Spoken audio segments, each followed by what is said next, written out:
Como se preparar para o uso das TICs? Oi pessoal, tudo bem? Olha só, pergunta que não quer calar, né? Como é que a gente se prepara para usar tecnologias de informação e comunicação? Sabe que às vezes, e em geral é assim, né? Com tecnologias de informação e comunicação, a gente não tem muito tempo para se adaptar às novas realidades. A gente precisa ser rápido. E sabe que é uma postura muito humana a gente negar a necessidade ou negar a transformação. E esse é um embate que o uso das TICs gera também na nossa sociedade. E sabe que não é um embate apenas e tão somente geracional, né? Que às vezes a gente pensa, não, mas é que fulano já está acostumado a fazer daquele jeito e daí com essa novidade fica mais difícil, ele não quer e tal.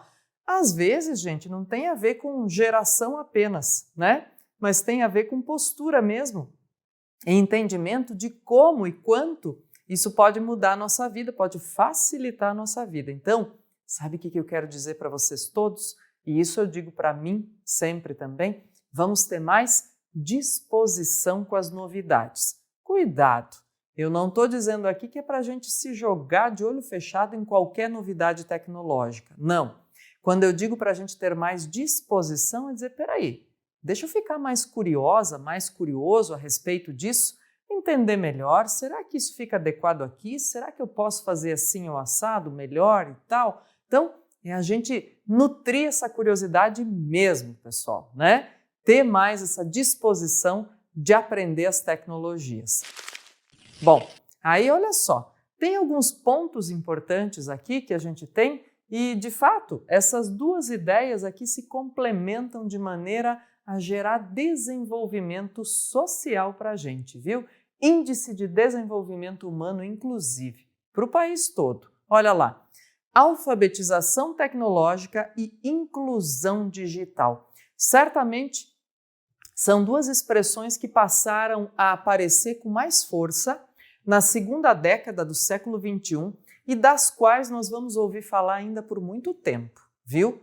Por quê? Porque a gente tem um processo lento de alfabetização digital, quando a gente pensa na acessibilidade a tecnologias de informação e comunicação no Brasil ou em países com características como as do Brasil.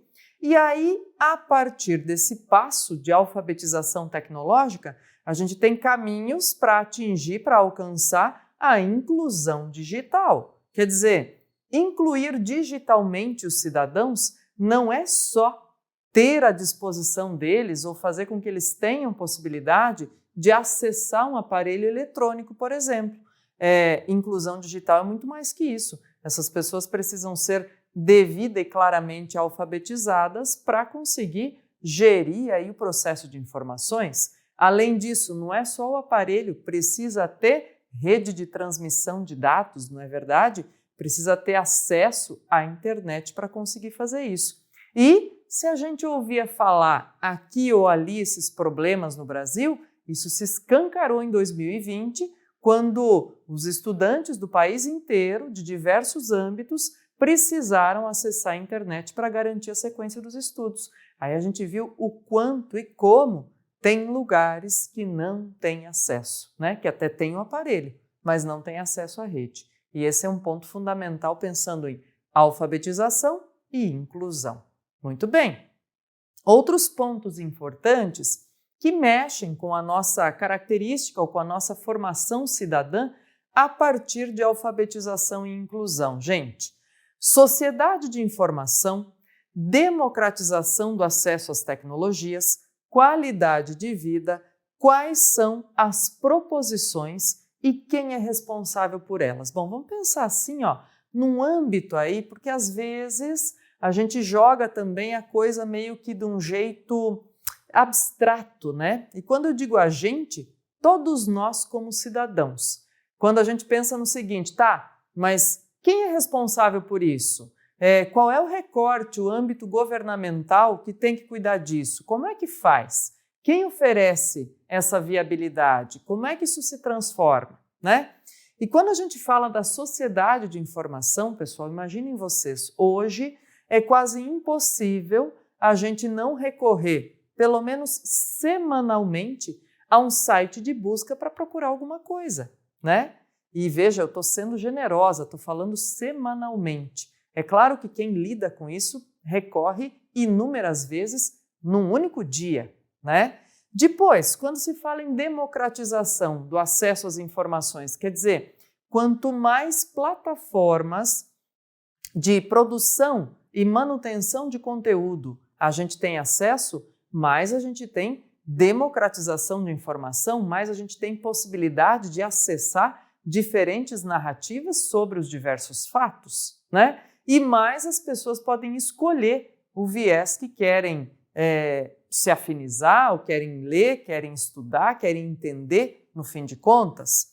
Qualidade de vida, sabe aquele contador de passos que vem no aplicativo do celular? Sabe aquele programinha ou aplicativo que ajuda você a perceber quantas calorias ou como é que faz para controlar diabetes, colesterol, triglicerídeo, tudo isso? Pois é, isso tudo está relacionado, gente, à acessibilidade, né? Qualidade de vida, a gente não tinha pensado, de repente, como as tecnologias de informação e comunicação mudam nossa qualidade de vida, ou podem nos ajudar a mantê-la, né? A perceber o quanto a gente usou, gastou, ingeriu de energia, de calorias ou qualquer coisa para ficar com o organismo equilibrado, né? Lembrar a gente do horário do remédio, coisas do gênero, quer dizer, as tecnologias estão aí para isso e é muito legal que a gente aprenda a utilizar nesse sentido, né?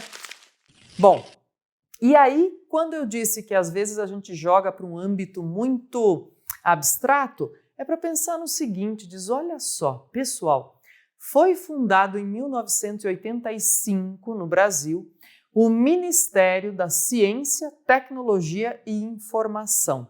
Vejam vocês que lá naquela época ainda nem aparecia nas provas de ensino médio ou ensino superior ou provas de concurso, nem aparecia aquele âmbito de conhecimento em informática, né? Isso começa a aparecer mais para o final dos anos 90, quando de fato isso começa a ser demandado nos escritórios ou nas repartições e tudo isso. Até então, o que a gente tinha? A tecnologia que a gente tinha nesse sentido era a datilografia, né?